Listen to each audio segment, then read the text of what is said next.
చాలామంది డబ్బు అనగానే ఎంతో ఆశతో ఉరుకులు పరుగులుగా సంపాదనలో ఉంటూ ఉంటారు. కానీ సంపాదించిన దాంట్లో ఎక్కువ శాతం ప్రజాసేవలో చేసేవాళ్ళు చాలా తక్కువ మంది ఉంటారు. కోట్లు ఆస్తున్నా సరే కూడా ఎవరికి ఒక రూపాయి పెట్టాలంటే కూడా ఆలోచించే ఈ రోజుల్లో అలా అని ఒక ఇంచు ల్యాండ్ విషయంలో కానివ్వండి, పాలోళ్ళకి అందరికీ గొడవలు అయ్యాయి. ఈ రోజుల్లో 74 ఎకరాల్లో యువతకి ఎవరికి యువత అనేది చాలామంది గవర్నమెంట్ వచ్చినా సరే, తెలంగాణ సాధించుకున్నా సరే ఉద్యోగాలు లేక చాలామంది యువత బాధపడుతున్నారు, ఆత్మహత్యలు చేసుకుంటున్నారు. అలా కాకుండా నా నియోజకవర్గంలో నా చుట్టుపక్కల విద్యార్థులు ఖచ్చితంగా అందరూ కూడా పై స్థాయికి రావాలి. ఇక్కడ నుంచి యుఎస్ వెళ్ళడానికి కూడా అందరూ సన్నిద్ధం అయ్యేలాగా ట్రైనింగ్ ఇస్తూ అందరికీ ఉపాధి కలిగించేలాగా 74 ఎకరాల్లో పాలకుర్తి నియోజకవర్గంలో తొర్రూరు మండలం గుత్తూరు గ్రామంలో ఎవరైతే ఇప్పుడు ఎస్టాబ్లిష్ చేయబోతున్నారో భూమి పూజ 3వ తారీఖు జరగబోతుందో ఆ కీలక పాత్ర ఉన్నటువంటి ఇద్దరు ఎవరైతే 3వ తారీఖు భూమి పూజ చేసి ఈ పిల్లలందరికీ ఉపాధి కల్పించబోతున్నారో ఆ ముఖ్య కీలక పాత్ర పోషించేటువంటి హనుమాన్ల రాజేందర్ రెడ్డి డాక్టర్ గారు, అలానే మనతో ముఖ్యంగా పాలకుర్తి నియోజకవర్గ కాంగ్రెస్ పార్టీ ఇన్ఛార్జు, ఇవాళ పాలకుర్తి నియోజకవర్గంలో కాంగ్రెస్ జెండా ఎగిరిందంటే కీలక భూమిక పోషించినటువంటి ఝాన్సీ రెడ్డి గారు కూడా మనతో ఉన్నారు. అసలు ఈ ఆలోచన ఎప్పుడు వచ్చింది? యుఎస్ వెళ్ళిపోయిన తర్వాత కూడా ఇక్కడికి ప్రజలకు ఎందుకు సేవ చేయాలనిపిస్తుంది? అంటే రాజకీయాలకు సంబంధం లేకుండా గతం నుంచే వీళ్ళు సేవా కార్యక్రమాలు నిర్వహిస్తున్నారు. అసలు ఈ థాట్ ఎలా వచ్చింది అనేది వాళ్ళని అడుగుదాం. నమస్తే అమ్మ. నమస్తే అండి. ముందుగా మీకు నూతన సంవత్సర శుభాకాంక్షలు. మీకు కూడా అండి, మీకు happy new year and also మన ప్రేక్షకులందరికీ కూడా హ్యాపీ న్యూ ఇయర్. చెప్పండి మేడం, అంటే అసలు స్కిల్ డెవలప్మెంట్ ప్రోగ్రామ్ అనేది అసలు ఎట్లా స్టార్ట్ చేయాలనిపించింది? ఆ థాట్ ఎలా వచ్చింది అసలు మీకు? అంటే ఒకటి, మేము 2016, 17, 18లో వచ్చేవాళ్ళము ఇండియా కంటే ఎక్కువ వచ్చేవాళ్ళము అప్పుడు.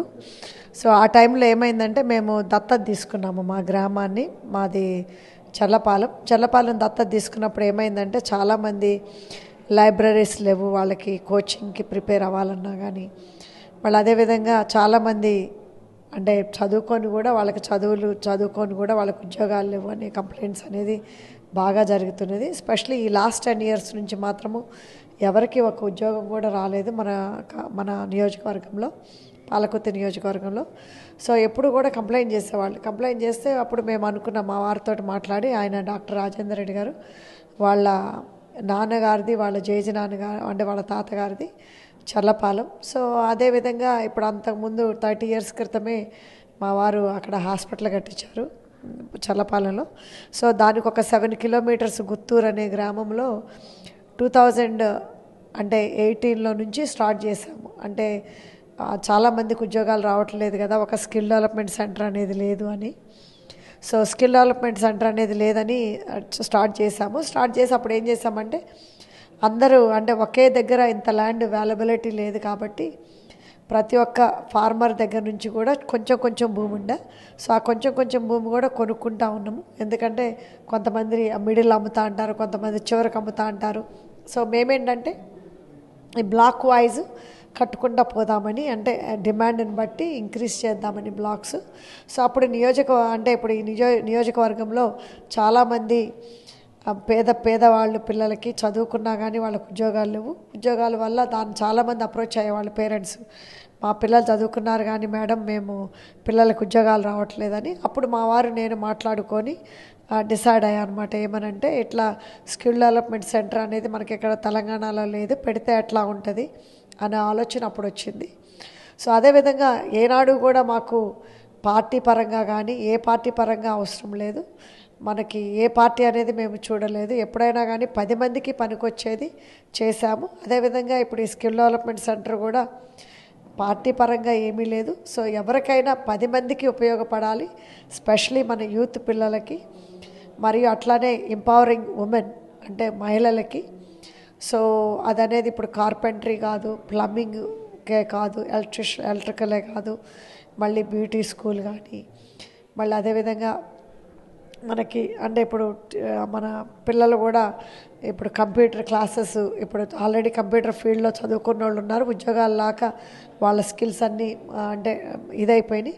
సో వాళ్ళకు కూడా స్కిల్స్ ఏంటంటే ఆన్లైన్లో ట్రైన్ చేపిస్తాము, వేరే కంపెనీస్ ద్వారా అటాచ్ అయ్యి వాళ్ళు కూడా మనకి పిల్లలకి ట్రైన్ చేయించే విధంగా చేసి మళ్ళీ వాళ్ళ కంపెనీస్ వేరే కంపెనీస్ ద్వారా అటాచ్ అయ్యి వాళ్ళకి రిక్రూటింగ్ కంపెనీస్ తోటి అటాచ్ అయ్యి వాళ్ళకి పిల్లలకి ప్లేస్మెంట్గా ఇప్పగలుగుతాము. అంటే ఇప్పుడు ఈ స్కిల్ డెవలప్మెంట్ ప్రోగ్రాంలో అసలు ఎన్ని ప్రోగ్రామ్స్ అనేది మీరు చేపడుతున్నారు, ఎన్ని కంపెనీలతో అటాచ్మెంట్ తీసుకున్నారు, అంటే పిల్లలకి సంబంధించి ఎన్ని వేస్లో ట్రైనింగ్ ఇవ్వబోతున్నారు? అంటే ఇప్పటికైతే మాకు కంప్యూటర్స్ ఫీల్డ్స్లో అంటే 3-4 బాగా అంటే ఇప్పుడు లేటెస్ట్ ప్రోగ్రామ్స్ ఉన్నాయి అవి. ప్లస్ ఇంకోటి ఏంటంటే ఇప్పుడు మళ్ళీ కార్పెంటరీ, మళ్ళీ ప్లంబింగు, ఎలక్ట్రికల్, అంటే ఇప్పుడు కొంతమంది చదువుకోని వాళ్ళు ఉంటారు, వీళ్ళకి ఈ స్కిల్స్ కూడా అవసరము. సో అదేవిధంగా ఇప్పుడు మళ్ళీ మనకి మహిళలకి స్పెషల్గా అంటే బ్యూటీ స్కూల్ కానీ, సోయింగ్ కానీ, లేకపోతే మగ్గం వర్క్ కానీ, ఇలాంటివన్నీ కూడా వాళ్ళకి మళ్ళీ సొంత బిజినెస్ పెట్టుకునే వాళ్ళకి కూడా మేము అంటే ఎట్లా వాళ్ళకి అప్రోచ్ అవ్వాలి, బ్యాంక్స్ని లోన్స్ ఎట్లా తెచ్చుకోవాలి, లోన్స్ ఎట్లా వాళ్ళకి అప్లై చేసుకోవాలనే దాన్ని కూడా మేము వాళ్ళకి అక్కడ ఉండి హెల్ప్ చేస్తాము. సో వాళ్ళు బ్యాంక్స్ నుంచి పర్సనల్ లోన్స్ తెచ్చుకొని వాళ్ళు స్టార్టప్స్ అంటే కొత్త బిజినెస్ కూడా స్టార్ట్ చేసుకోవచ్చు. ఈ భూమి పూజ 3వ తారీఖు చేయబోతున్నారు. అసలు ఇది అంటే ఎప్పట్లోగా పూర్తవుతుంది? అసలు ఒక్కొక్క బ్యాచ్కి ఎంతమంది విద్యార్థులు ఈ స్కిల్ డెవలప్మెంట్లో పార్టిసిపేట్ చేయొచ్చు? ఇయర్లీ ఎంతమంది ఉంటారు మేడం? అట్మాస్ఫియర్ అంటే మీ అంచనా? అంటే మేము ఇయర్లీ ఇప్పుడైతే మేము ఎస్టిమేషన్ చేస్తుంది 15,000 మినిమం అని అనుకుంటున్నాము. సో ఇక్కడ యూజ్ని బట్టి అండ్ ఇక్కడ అవసరాన్ని బట్టి మేము ఇంకా ఎక్స్పాండ్ చేద్దాము. ఎందుకంటే ఇప్పుడు అంటే ఇప్పుడు ఎంతమంది ఉపయోగం తెలియదు. సో వాళ్ళతోటి ఏంటంటే ఇప్పుడు ఈ స్కిల్ డెవలప్మెంట్ సెంటర్ అనేది పూర్తి అయిపోయే లోపల మేము అప్లికేషన్స్ తీసుకొని వాళ్ళకి ఏం చదువుకున్నారు, ఏం ఇంట్రెస్ట్, దాన్ని బట్టి మేము దాన్ని మళ్ళీ రివ్యూ చేసి ప్లేస్మెంట్ చేయడం జరుగుతుంది ఆ క్లాసెస్లో. సో ఆ కోర్స్ ఫినిష్ చేయగానే మేము అక్కడ ఏమేమైతే ఇప్పుడు కార్పెంటరీ ఉందనుకోండి, ఒక కార్పెంటరీ కంపెనీనే ఉండొచ్చు, ఒక గ్రూప్ ఆఫ్ కాంట్రాక్టర్సే ఉండొచ్చు, వాళ్ళతోటి అటాచ్ అయ్యి సో వీళ్ళకి ఉద్యోగాలు ఇచ్చేటట్టుగా చేస్తాం. నార్మల్గా ఒక ఇంట్లో వైఫ్ కానీ హస్బెండ్ కానీ ఏదైనా డిసిషన్ తీసుకోవాలంటే ఒకరినొకరు అర్థం చేసుకొని వెళ్ళాల్సి ఉంటుంది. ఎవరైనా ఒక స్టెప్ వేయాలనుకుంటే ఒకళ్ళు అడ్డుపడతారు. కానీ మీరు అటు రాజకీయంలో కానివ్వండి, ఇటు పిల్లలకు ఉపాధి కల్పించే విషయంలో కానీ, మిగతా కార్యక్రమాల్లో కానీ ఇట్లా వెళ్తుంటారు. మీ సార్ సహకారం ఎలా అనిపిస్తుంటే ఏదైనా విషయంలో ఎప్పుడన్నా అడ్డు చెప్పారా? అంటే యాక్చువల్లీ ఇది తను నియోజకవర్గం కాబట్టి తనకే చాలా ఇంట్రెస్ట్. సో తనకి ఇంట్రెస్ట్ కాబట్టి నేను కూడా గత 30 years తను కార్డియాలజిస్టు, అమెరికాలో చాలా బిజీ కార్డియాలజిస్టు, డాక్టరు. సో దాంతో ఆయన బిజీగా ఉంటారు కాబట్టి అంటే ఇప్పుడు ఈ పనులన్నీ చేపించేది నేను, ఎందుకంటే తనకు టైం ఉండదు కాబట్టి. బట్ తను ఇంట్రెస్ట్, తను అంటే పోర్చబలమే. సో నేనేంటంటే నేను జస్ట్ మిడిల్ పర్సన్ని, నేను వర్క్ చేపిస్తున్నాను. సో వాళ్ళ నియోజకవర్గం కాబట్టి తనకు చాలా ఇంట్రెస్ట్, తన పేద ప్రజలను ఆదుకోవాలని. సో దాంతోపాటు ఏంటంటే నాకు కూడా ఇన్నేళ్ల నుంచి నేను గత 30 ఏళ్ల నుంచి మనుషులతో మాట్లాడటం, మనుషులు అంటే అవసరాలు ఏంటో తెలుసుకోవటం వల్ల నాకు కూడా చాలా ఇంట్రెస్ట్ పెరిగింది. ఎందుకంటే ఎప్పుడైనా మన ఆడవాళ్ళకి మెట్టినిళ్ళే పుట్టినిల్లు అవుతుంది కాబట్టి ఇప్పుడు నాకు 40 ఏళ్ల క్రితం పెళ్ళయింది. సో మా పుట్టినిల్లు కూడా ఇదే అయిపోయింది. సో మా ప్రజలు కూడా అట్లనే నేను వాళ్ళ అమ్మాయిని అన్నట్టే ట్రీట్ చేస్తారు కాబట్టి నాకు కూడా వాళ్ళకి చేయాలనే ఉత్సాహము బాగా కలిగింది. అంటే ఇప్పుడు మీరు ఈ రాజకీయాల్లోకి రాకముందు కానివ్వండి, యూఎస్లో ఉన్నప్పుడు ఏం చేసేవాళ్ళు? హౌస్ వైఫా లేకపోతే ఏదైనా బిజినెస్ చేసేవాళ్ళ? అంటే మేము అంటే నేను మా వారు కలిసి ఒక రాజ్ ప్రాపర్టీ అనే సంస్థ స్టార్ట్ చేశాము. ఇది బ్యాక్ ఇన్ 1992లో. సో ఆ 1992లో ఆ కంపెనీ స్టార్ట్ చేశాము. ఆ కంపెనీతో ఏంటంటే ఆ కంపెనీని నేను నడుపుతాను. అంటే మా వారు బిజీ కాబట్టి నేను నడుపుతాను.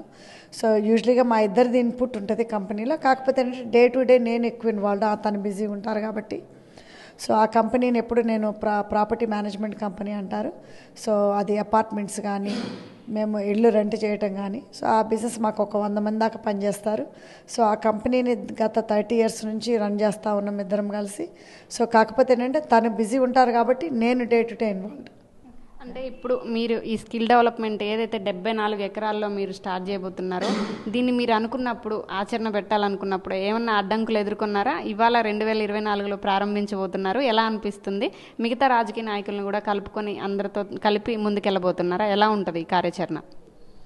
తప్పకుండా అండి, మిగతా రాజకీయ నాయకులను కూడా ఇన్వైట్ చేయడం జరిగింది. సో అందరూ కూడా రావాలని కోరుకుంటున్నాను. సో మన మినిస్టర్లు కానీ, మన ఉమ్మడి వరంగల్ ఎమ్మెల్యేస్ని కానీ తప్పకుండా పిలుస్తాము.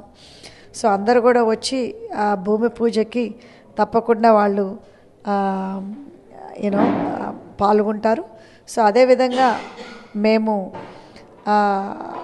ఇది అనుకున్నప్పుడు అంటే ఇప్పుడు గత 2018లో నుంచి స్టార్ట్ చేశాము ఈ ప్రాజెక్ట్. అంటే ఈ ల్యాండ్ ఫార్మర్స్ దగ్గర నుంచి కొంటాము. సో ఈ లోపల కొన్ని ఆటంకాలు వచ్చినాయి. సో ఆటంకాలు ఏంటనేది అవి పరిష్కారం చేసుకుంటా పోవటం జరిగింది. సో దానివల్ల ఏంటంటే ఆల్మోస్ట్ 3 years పట్టింది మాకు ల్యాండ్ మొత్తం అక్యూర్ చేయాలంటే. ఎందుకంటే మనకి స్టెప్స్ బై స్టెప్స్ కట్టుకుంటే వెళ్ళాలి కాబట్టి ఎక్కువ ల్యాండ్ ఉంటేనే బెటర్ ఫస్టే అని సో ఎక్కువ ల్యాండ్ కొనటం జరిగింది మన ట్రస్ట్ తరపుకి. సో అదేవిధంగా అంటే ఇప్పుడు మేము కొన్నా కానీ అది డొనేట్ చేయడం జరిగింది ట్రస్ట్కి. సో అది డొనేషన్లో కాబట్టి ఇప్పుడు స్కిల్ డెవలప్మెంట్ సెంటరు, రేపు వృద్ధాశ్రమం కానీ అనాథాశ్రమం కానీ కట్టబోతున్నాము. సో ఇప్పుడు ఫస్ట్ అయితే స్కిల్ డెవలప్మెంట్ సెంటర్ స్టార్ట్ చేస్తాము. సో ఇది ఎట్లా డిమాండ్ ఉంటుంది, ఇది ఎట్లా అంటే ఉపయోగపడుతుంది మన నియోజకవర్గం పిల్లలకి చూసి దాన్ని బట్టి ఇంకా వేరే ఫీల్డ్స్లో కూడా ఎక్స్పాండ్ చేయడం జరుగుతుంది. సో అదేవిధంగా కూడా ఇది అయిపోయిన తర్వాత కూడా మేము అనాథాశ్రమం కానీ వృద్ధాశ్రమం కానీ అది కూడా స్టార్ట్ చేస్తాము. So 1 step at a time అంటారు కదా. సో దాని ప్రకారం మేము కూడా అదే స్టార్ట్ చేస్తున్నాము.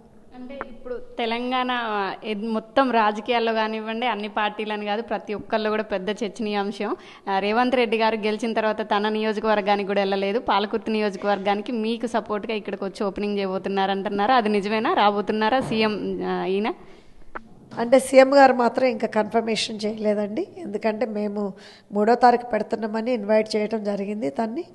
సో తను స్కెడ్యూల్ చూసుకొని చెప్తా అన్నారు. సో వస్తారా రారా అనేది ఇంకా తెలియదు, క్లారిటీ లేదు. సో వేరే మంత్రులు మాత్రం, వేరే ఎమ్మెల్యేస్ మాత్రం తప్పకుండా ఎవరికి వీలైతే వాళ్ళకి తప్పకుండా వస్తారు. సో తప్పకుండా వాళ్ళు కూడా పాల్గొంటారు. వాళ్ళకి సంబంధించి కానివ్వండి, పెద్ద ఎత్తున ఇక్కడ మీకున్న నియోజకవర్గంలో మీకు తెలిసిన ఫాలోయింగ్ తెలిసిందే, అలాంటి కార్యకర్తలకు కానివ్వండి, వచ్చే నాయకులకు కానివ్వండి, ఇటు పాల్గొనబోయే అందరికీ ఎలాంటి ఏర్పాట్లు చేయబోతున్నారు? భారీ ఏర్పాట్లు ఉండబోతున్నాయా ఇక్కడ? తప్పకుండా అండి. వాళ్ళందరికీ కూడా మా పాలకుర్తి నియోజకవర్గ ప్రజలందరినీ కలిసే విధంగా అవకాశం ఉంటుంది. సో మంత్రి గారు కానీ, మినిస్టర్లు గారు కానీ, లేదా మన ఎమ్మెల్యేస్ గారు కానీ అందరికీ మా పాలకుర్తి నియోజకవర్గాన్ని ప్రజల్ని చూసే మా పాలకుర్తి నియోజక ప్రజలు కూడా వాళ్ళని చూడాలని అనుకుంటున్నారు చాలా సంతోషంగా ఉంది. వాళ్ళందరికీ కూడా తప్పకుండా అరేంజ్మెంట్స్ ఏ ఇబ్బంది కలగకుండా మాత్రం తప్పకుండా చేస్తాం. అంటే ఇప్పుడు ఈ స్కిల్ డెవలప్మెంట్ ప్రోగ్రాంలో స్టూడెంట్స్ అనేది ఉపాధి పొందబోతున్నారు. వాళ్ళకి ట్రైన్ ఇవ్వడానికి ఎంతమంది, అంటే లెక్చరర్స్ అనుకోండి, లేకపోతే వాళ్ళకి ఇచ్చే ట్రైనీలు అనుకుందాం, ఎంతమందిని మీరు అక్కడ ఫుల్ఫిల్ చేయబోతున్నారు? అంటే ప్రస్తుతానికైతే మాత్రం ఒక్కొక్క ఫీల్డ్లో ఒక 2-3 టీచర్లు తీసుకోవడం జరుగుతుంది. అంటే టీచింగ్ ఫెసిలిటీస్ వాళ్ళకి. సో అదే ఇప్పుడు స్టూడెంట్స్ ఎంతమంది అయితే ఉంటారో దాన్ని బట్టి మళ్ళీ ఎక్స్పాండ్ చేసుకుంటా పోతాము. సో ఏదైనా కానీ ఒక నీడ్ని బట్టి ఎక్స్పాండ్ చేస్తాము. ఏదైతే ఇప్పటివరకు మనం విన్నామో మేడం గారు వెనకాల ఉండి నడిపిస్తూ ఇవాళ పాలకుర్తి నియోజకవర్గంలో వాళ్ళు మార్క్ వేసుకోగలిగారు అంటే ఇక్కడ వారి శ్రీవారు మనతో ఉన్నారు. ఆయన మాటల్లో ఈ స్కిల్ డెవలప్మెంట్ కానివ్వండి, ఈ నియోజకవర్గంలో జరగబోయే అభివృద్ధిలో వీళ్ళ పాత్ర ఎలా ఉండబోతుంది, అసలు అంటే ఇంతకుముందు గతంలో కూడా అసలు ఇలాంటి సేవలు ఎందుకు చేయాలనిపించింది, అంటే యుఎస్ వెళ్ళిపోయి ఎవరి లైఫ్లో వాళ్ళు ఉన్న టైంలో అసలు నియోజకవర్గాన్ని, ఒక గ్రామాన్ని దత్తత తీసుకొని ఇట్లా డెవలప్ చేయాలని ఎందుకు అనిపించింది, అసలు సేవా దృక్పథం ఎప్పటి నుంచి వీళ్ళలో ఉందనేది తెలుసుకుందాం. నమస్తే సార్, ముందుగా మీకు హ్యాపీ న్యూ ఇయర్. నమస్తే అమ్మ. RTV ప్రేక్షకులందరికీ కూడా నూతన సంవత్సర శుభాకాంక్షలు. చాలా సంతోషంగా ఉంది మీ అందరికీ తోటి మాట్లాడడం. థ్యాంక్ యూ అమ్మ. ఎట్లా అనిపిస్తుంది సార్, అంటే మీరు యుఎస్లో ఒక డాక్టర్, అలానే మీరు ఆల్రెడీ వెల్ సెటిల్ ఫ్యామిలీ, మీరు రాజకీయాల్లోకి రావడం, ఇక్కడ మీ కోడలు ఒక ఎమ్మెల్యేగా గెలవడం ఎలా అనిపిస్తుంది మీకు? చాలా హ్యాపీ సంతోషంగా ఉంది. ప్రజలు ఇది నా కుటుంబం గొప్పతనం కాదు, నా గొప్పతనం కాదు, ఇది ప్రజల గొప్పతనం నేను భావిస్తాను. ఎందుకంటే ప్రజలు మంచి చెడు ఆలోచించారు. మంచి మనుషులు ఎవరు, మంచి పని చేసిన వాళ్ళు ఎవరు అనేది వాళ్ళ దగ్గర చూసి ఆలోచించే గొప్ప శక్తి దేవుడు వాళ్ళకి ఇచ్చిండు. ఆ గొప్ప శక్తిని ఉపయోగించి వాళ్ళు గొప్పగా మనకు అందరికీ ఓట్లు వేసి గెలిపించిండ్రు. నిజంగా కూడా ఈ గెలుపు అంతా ప్రజలదే, వాళ్ళ గొప్పతనం అని నేను భావిస్తున్నాను. చెప్పండి సార్, అంటే ఒక డాక్టర్ వృత్తిలో మీరున్నారు, బిజీ లైఫ్ అక్కడ యుఎస్లో, కానీ ఇక్కడ మీ నియోజకవర్గం, అంటే మీ నియోజకవర్గాన్ని కాదు, మీ ప్రాంత ప్రజలకు కానివ్వండి, ఇక్కడ ఉన్నటువంటి విద్యార్థులకి అసలు ఇలాంటి సేవ చేయాలని ఎందుకు అనిపించింది? అంటే ఎవరు బిజీ లైఫ్లో వాళ్ళు ఉండగా మీకు ఆ థాట్ ఎప్పుడు వచ్చింది అసలు? ఎందుకు వచ్చిందంటే చిన్న కథ చెప్తాను. నేను పుట్టింది చర్లపాలెము. మా తాతలు ముత్తాతలు 10 జనరేషన్ హనుమాన్ల ఫ్యామిలీ, హనుమాన్ల కుటుంబాలన్నీ ఇక్కడ ఈ ఏరియాలో ఉంటారు. కానీ మా నాన్నగారు బతికి చెడిపోయారు. అంటే ఆయన చిన్నప్పుడే మంచి ధనవంతుల ఇంట్లో పుట్టి పట్వారిగిరి చేసి తర్వాత వలసపోయి చాలా బీద స్థితిలో చనిపోయారు. అప్పుడు నాకు 18 ఏళ్ళు. అప్పటికే నా చదువు ఆగిపోయింది. 12వ తరగతి అయిపోయి ఇంటర్మీడియట్ అయిపోయిన తర్వాత నా చదువు ఆగిపోయింది. ఎందుకంటే మాకు పాకాల్చర్ల కరువు వచ్చింది. కరువు వచ్చి నీళ్ళు లేక, తిండి లేక, బట్టలు లేక, ఫుడ్ లేక మా నాన్నగారు చనిపోయారు. అప్పుడు నేను ఇంట్లో పెద్ద, నాకు ఇద్దరు తమ్ముళ్ళు, 2 చెల్లెలు, మా అమ్మగారు అల్మాల లక్ష్మమ్మ గారు ఉండి కష్టపడ్డారు. అప్పుడు నాకు బాధ్యత తెలిసింది. ఈ ఇంటికి పెద్ద కాబట్టి ఇల్లును బాగు చేయాలనే బాధ్యత నా మీద పడ్డది, మా అమ్మ మీద పడ్డది. మీ అందరం కష్టపడి నేను పొలం పని చేసి, నాటేసి, అన్ని పనులు చేసిన 6 సంవత్సరాలు పొలం దున్ని తర్వాత మెడికల్ కాలేజ్, ఉస్మానియా మెడికల్ కాలేజీకి వెళ్ళి చదువుకొని డాక్టర్ అయిన సందర్భంలో అమెరికా పోయే ఐడియా వచ్చింది. అప్పుడు మా రూమ్మేట్ డాక్టర్ ఫ్రాంక్ గవీని గారని ఉండేది. ఆయన అమెరికా పోతుంటే నేను కూడా అమెరికా పోవాలనుకున్నా. అమెరికాలో ఉన్న అమ్మాయిని పెళ్లి చేసుకోవాలని అని అంటే మీది లవ్ మ్యారేజెస్? అంటే అందరికీ ఉన్న డౌట్, మీ ఇద్దరి మధ్య ఉన్నటువంటి బాండింగ్ కానివ్వండి, మేడం గారికి మీరు ఇచ్చే సహకారం కానివ్వండి, చూసే వాళ్ళందరికీ మీది లవ్ మ్యారేజ్ అనిపిస్తుంది, నిజమా? లవ్ మ్యారేజ్ కాదు, ప్యూర్ అరేంజ్ మ్యారేజే. అది పెద్దలు చూసిన పెళ్లి నాకు ఒకటే కోరిక ఉండేది. అమెరికా ఏ అమ్మాయి ఎలా ఉన్నా పర్వాలేదు, అది కుంటిదైనా గుడ్డిదైనా ఏదైనా ఎట్లున్నా పర్వాలేదు, అమెరికా పోవాలని పెళ్లి చేసుకోనని చెప్పాను. కానీ అంతకంటే చాలా మంచి అమ్మాయి దొరికింది. కథ చెప్పేది అంటే పెళ్లి చూపని రోజు అమ్మాయిని జాన్సమ్మ గారికి 16 ఏళ్ళే, అప్పుడు 10వ తరగతి అయిపోయింది. పెళ్లి చూపులు అయినాయి. పెళ్లి చూపు అయినప్పుడు జాన్సమ్మ గారికి 16 సంవత్సరాలు ఉండే, 10వ తరగతి అయిపోయింది. అప్పుడే అమెరికా నుంచి వచ్చింది. అదే రోజు అమెరికా నుంచి వచ్చింది. పెళ్లి చూపులు చూసిన తర్వాత చాలా చాలా అద్భుతంగా ఉండే. ఫస్ట్ చూడగానే మేడం చూపుల్లో అలా పడిపోయి లవ్లో పడిపోయారా? అంతకుముందే లవ్లో పడిపోయినా, ఫోటో చూసే లవ్లో పడిపోయినా. నాకు చాలా అమెరికా పోవాలని చాలా కోరిక ఉండే. పెళ్లి చూపులు మంచిగాని అయిన 5 నిమిషాలకే మీ అమ్మాయితో నేను ప్రైవేట్గా, అంటే నేను ఒక్కనే మాట్లాడాలని అడిగాను. ఆ జనరేషన్లోనే మేడం గారితో మాట్లాడాలని అడిగారు. 1982 జూన్లో అడిగితే వాళ్ళందరూ ఆశ్చర్యపోయారు, కానీ వద్దని చెప్పలేదు. పోమ్మ మీ పైకి పోయి మీ వాళ్ళకి 2 అంతస్తులు ఇల్లు ఉంటుంది వాళ్ళ బంధువులకు, పైలో ఒక రూమ్ ఇచ్చి అక్కడ మీ రూమ్లో మాట్లాడుకోవచ్చు అని చెప్పినారు. అయితే ఇద్దరం కలిసి ఇద్దరం కలిసి పైకి పంపించారు. పైకి పోయిన తర్వాత కూర్చొని మాట్లాడుతుంటే నా కథ అంతా చెప్పిన. ఇట్లా నేను మా ఇంట్లో మా బాబు చచ్చిపోయాడు, నీ ఇంట్లో పెద్ద, మాకు 2 తమ్ముళ్ళు చిన్నోళ్ళు, 2 చెల్లెళ్ళు, నా బాధ్యత ఉంటుంది, తప్పకుండా నేను నా బాధ్యత తీయాలి అని చెప్పుకుంటా కళ్ళలో నీళ్ళు వచ్చాయని చెప్పినప్పుడు అప్పుడు జాన్సమ్మ గారు అంగీకరించారు. అదేవిధంగా మా అమ్మను, తమ్ముళ్ళను, చెల్లెలను అమెరికా తీసుకెళ్ళి అందరినీ మంచిగా పైకి తీసుకొచ్చాను. పైకి వచ్చిన జాన్సమ్మ సహకారం చాలా చేసింది. చాలా థ్యాంక్స్ జాన్సమ్మ. చాలా నేను హాస్పిటల్ డాక్టర్ పని చేస్తుంటే అమ్మగారు మెడిమార్ట్లో బ్యాంకులో పనిచేసి మన ఇద్దరికి కలిసి డబ్బులు సేవ్ చేసి మా అమ్మకు, తమ్ముళ్ళకు పంపించేది ఆ రోజుల్లో. ఇప్పుడు అదే ఈ కథ ఎందుకు చెప్పాల్సి వస్తుందంటే, అది ఒక కుటుంబం కదా. ఆ కుటుంబం నుంచి ఆ కుటుంబం అంతా బాగుపడ్డ తర్వాత 1995లో నేను ఇండియా వచ్చాను మా పిల్లలతోటి. చెల్లపాలెం వచ్చి విజిట్ చేసినప్పుడు చిన్నపిల్లలు చెట్ల కింద కూర్చొని చదువుకుంటున్నారు. అయితే నా పిల్లలకు వాళ్ళు సర్ప్రైజ్, ఆశ్చర్యం అయిపోయింది. ఏంది డాడీ క్లాస్ రూమ్స్ ఇట్లుంటాయా, చెట్ల కింద ఉంటుందా అని అంటే, ఇట్లే ఉంటుంది ఇండియాలో అని చెప్తే అప్పుడు స్కూల్లో టీచర్స్ కలిసిండ్రు. హెడ్ మాస్టర్ గారు అడిగారు, మీకేం అవసరం లేదంటే మాకు తాగడానికి నీళ్ళు కావాలన్నారు. వెంటనే బోర్వెల్ వేయించాను. వితిన్ 2 వీక్స్లో బోర్వెల్ వేయించాను. తర్వాత స్కూల్ కట్టించాము. అట్లా నా కుటుంబం 5 నుంచి చెల్లపాలెం పెరిగింది. చెల్లపాలెం నుంచి తొర్రూరు పెరిగింది. తొర్రూరు నుంచి ఖమ్మం పెరిగింది. ఖమ్మంలో వాళ్ళ నాన్నగారు పుట్టిన ఊరు, జాన్సమ్మ గారు పుట్టిన ఊర్లో హై స్కూల్ కట్టించినాం. అంటే మీరు మీ కుటుంబ బాధ్యతలే తీసుకుంటే ఎక్కువ అనుకున్న మహిళ ఇవాళ మొత్తం నియోజకవర్గాన్ని తన కుటుంబం అనుకునే స్థాయికి రాగలిగారు. అది ఆ కథ చెప్పడానికే దూరం తీసుకొచ్చిన. ఆ కథ చెప్పడానికే నా కుటుంబం 5 మొదలైన కుటుంబం కళ్ళకు నీళ్ళు తెచ్చుకొని జాన్సమ్మ చెప్పుకున్న కుటుంబం ఈరోజు 5 లక్షలుగా మారిపోయింది. 5 మంది దగ్గర నుంచి 5 లక్షల కుటుంబం అయింది. దీంతో తెలంగాణ ప్రజలకు కూడా నాకు కుటుంబం అనుకుంటున్నా. తెలంగాణ ప్రజలందరికీ కూడా సేవలు అందించే అవకాశం ఉంటుందని నాకు భార్యకు ఉంటుందని నేను కోరుకుంటున్నా. చాలా సంతోషంగా ఉంది. చాలా హ్యాపీగా ఉంది. కంగ్రాచులేషన్ జాన్సమ్మ. నీకు గుర్తుందా కథ గుర్తుంటే చెప్పు. నేను కళ్ళలో నీళ్ళు తీసుకొని మా అమ్మ తమ్ముళ్ళ కథ నీకు చెప్పింది గుర్తున్నదని నాకు చాలా చాలా చాలా చాలా చాలా ఎమోషనల్ అవుతున్నారు. చాలా అంటే మీ ఇద్దరి మధ్యన బాండింగ్ ఎలా ఉంటుంది సార్? అంటే ఏదైనా విషయం చర్చించుకునేటప్పుడు నియోజకవర్గానికి సంబంధించి కానీ లేకపోతే కుటుంబ పరంగా ఎట్లా అనిపిస్తుంది మీ ఇద్దరి మధ్యన? చెప్పిన కదా 5 మంది నుంచి 5 మందికి మొట్టమొదటి మెడకేసిన జాన్సమ్మకు. తర్వాత ఇప్పుడు 5 మంది నుంచి 5 లక్షల దాకా మెడపడ్డది జాన్సమ్మకు. అంటే ఆ స్ఫూర్తితోటే మనం ఊరు చేసినప్పుడు, తొర్రూరు హాస్పిటల్ కట్టినప్పుడు జాన్సమ్మ ఎప్పుడు వద్దని చెప్పలేదు, ఎప్పుడు ముందుకే వెళ్ళి హెల్ప్ చేసింది, అమలు చేసింది, చాలా హెల్ప్ చేసింది. ఇప్పుడు మీరు సేవలు చేస్తున్న టైంలో అటు రాజకీయాల పేర్లు అవసరం లేదు, రాజకీయాల పరంగా కానివ్వండి, బయట కానీ చాలా ఒత్తిళ్ళు చూశారు. మీరు ఇక్కడ వచ్చి మీరు ఉన్నప్పుడు కూడా మీ ముందు మీరు ఇక్కడ నుంచి వెళ్ళిపోవాలి, అమెరికా వెళ్ళిపోవాలని చెప్పిన టైం కూడా ఉంది ప్రచారంలో. ఆ టైంలో అసలు మనకెందుకు వచ్చింది, మన ఫ్యామిలీ మనం ఉంటే అయిపోయేది కదా, ఈ రాజకీయాలు నాకెందుకు, ఈ సేవ ఎందుకని అనిపించిందా ఎప్పుడన్నా మీకు? నాకు అప్పుడు ఎలా అనిపించలేదు. అంటే పోలీసులు వచ్చి నన్ను వెళ్ళిపోమంటే చెప్పాను, ఇది నా ఊరు, నీ పుట్టిన ఊరు, నీ ఎక్కడ పోతా, నేను ఎక్కడ పోవట్లేదు, మీరేం చేసుకుంటారో చేసుకోమని చెప్పేసిన.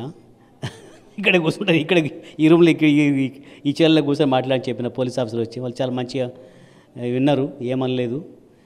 నాకేం బాధ అనిపించలేదు. ఎందుకంటే మన ఊర్లో మనం తప్పు చేస్తే బాధపడాలి, మనం తప్పు చేయనప్పుడు మనకి బాధపడాలి. ఇది మన ఊరు, మీ అంతా ఎంతో ప్రేమ చూపించారు. నాకు ఎప్పటి నుంచో ప్రేమ చూపిస్తున్నారు. 95 వచ్చిన రోజు 95లో నేను ఊరికి వచ్చి బోర్ వెలేషన్ తర్వాత స్కూల్ కట్టిన తర్వాత ఎంతో ప్రేమ చూపించాను, ఎంతో దానికి ఎంతో రుణపడి ఉన్న మన పాలకుర్తి ప్రజలకు.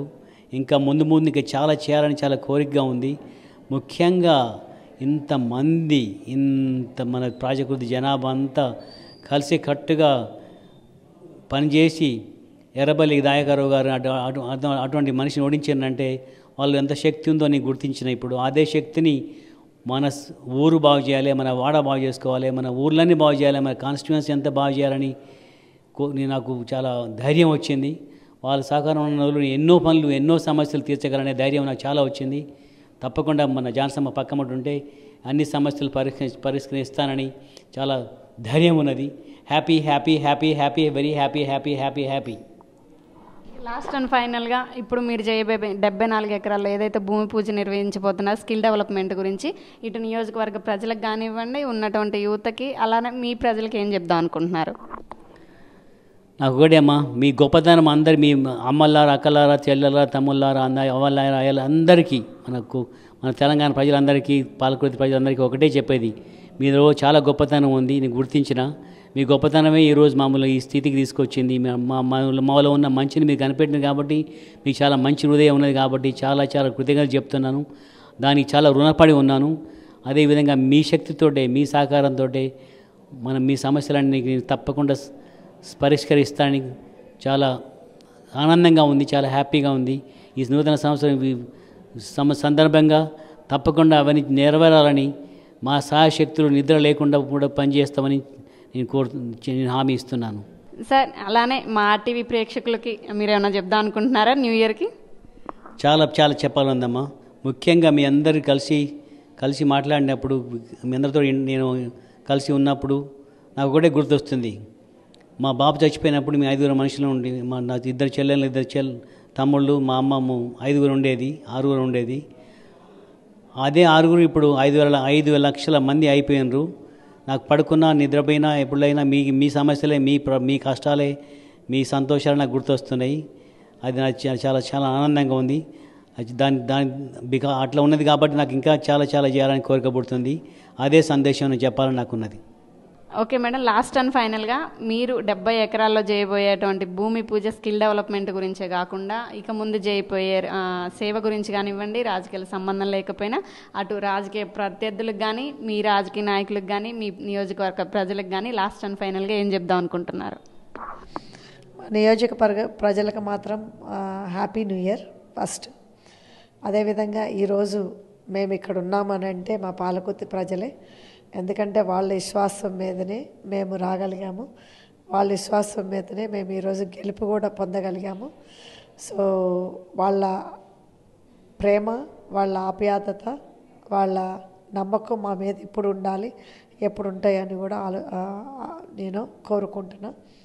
సో అదేవిధంగా ఇప్పుడు రేపు 3వ తారీఖు జరగబోయే గ్రౌండ్ బ్రేకింగ్ సెరమనీ అంటే శంకుస్థాపన మన స్కిల్ డెవలప్మెంట్ సెంటర్కి 3వ తారీఖున 11 గంటలకి మన గుత్తూరులో. మీరందరూ కూడా తప్పకుండా వచ్చి ఈ కార్యక్రమాన్ని సక్సెస్ చేయాలని అనుకుంటూ, మరి మీ అందరికీ ఉపయోగపడే స్కిల్ డెవలప్మెంట్ సెంటర్ కూడా ఈ కొత్త సంవత్సరంలో మీ అందరినీ కాపాడటమే కాకుండా ఆ దేవుడు మా అందరినీ కూడా మమ్మల్ని కూడా ఇది స్కిల్ డెవలప్మెంట్ సెంటరు ప్లస్ మేము చేయగలుగుతున్న కార్యక్రమాలన్నీ కూడా దిగ్విజయంగా చేసే శక్తిని వాళ్ళని కోరుకుంటూ ఈ స్కిల్ డెవలప్మెంట్ సెంటర్కి మీరు అన్నట్టుగా ఇందాకలా ఎన్నో ఆటంకులు వచ్చినాయి, అయినా కానీ ఈరోజు ఆటంకులు కొన్ని ఎదుర్కొని ఇప్పుడు ఈరోజు చేయడం జరుగుతుంది. రేపు 3వ తారీఖున ఎన్ని ఆటంకాలు వచ్చినా అది ఆగే పరిస్థితే లేదు. ఎందుకంటే ఇది పేద ప్రజల కోసం చేస్తున్న సంకల్పం. ఈ సంకల్పం ఎలాగూ సాగుతూనే ఉంటుంది. సో మా ప్రజలకు కూడా చెప్పేది ఏంటంటే మీరు కూడా ఎవరికి భయపడాల్సిన అవసరం లేదు. మీరు కూడా గుండె ధైర్యంగా సపోర్ట్కి రావచ్చు, ముందుకు రావచ్చు. సో ఈ స్కిల్ డెవలప్మెంట్ సెంటర్ మాతో పాటు కూడా మీరు కూడా పాల్గొని మీరు కూడా మీకు తోచిన సహాయం చేయొచ్చు. సో ఇప్పుడు ఈ స్కిల్ డెవలప్మెంట్ సెంటర్ అయిపోయిన తర్వాత కూడా ఎంతోమంది రిటైరీస్ కూడా వాళ్ళ సలహాలు కానీ వాళ్ళ వాలంటరీ సర్వీసెస్ కానీ అవసరం ఉంటుంది. సో తప్పకుండా మీరు అందరూ కూడా ముందుకు రావాలి. సో ఈ స్కిల్ డెవలప్మెంట్ సెంటర్ అనేది ఏ పార్టీకి సంబంధించింది కాదు, ఇది కేవలం ప్రజల కోసం చేస్తున్నది. సో అదందరూ కూడా అది గుర్తించాలి. ప్రజలకు ఎవరికైనా కానీ మన యూత్ పిల్లలకు కానీ మన మహిళలకు కానీ ఉపయోగపడే skill development centre. Thank you. చూశారు కదా, ఈ 74 ఎకరాల్లో జరగబోయే భూమి పూజ అసలు ఎప్పుడు ఆలోచన వచ్చింది, ఎలా వచ్చింది? వీళ్ళ నియోజకవర్గంలో రాజకీయాలకు సంబంధం లేకుండా యుఎస్ వెళ్ళక ముందు నుంచి వచ్చిన తర్వాత వరకు ఇప్పటికీ స్టిల్ చేస్తున్నటువంటి కార్యక్రమాలు చాలా గొప్ప అని చెప్పుకోవచ్చు. నిష్పక్షపాతంగా ఎవరికి స్వార్థం లేకుండా ప్రతి ఒక్కరికి పార్టీతో సంబంధం లేకుండా యూత్ అందరికీ అలానే ఎవరికి అవసరం ఉందో తెలుసుకొని వాళ్ళకి సేవ అందించేటువంటి మంచి జంట వీళ్ళిద్దరు అని చెప్పుకోవచ్చు. Made for each other. ఇలాంటి మరిన్ని విశేషాలని వార్తల్ని మీ ముందుకు తీసుకొస్తున్నాం ఓటు స్టూడియో.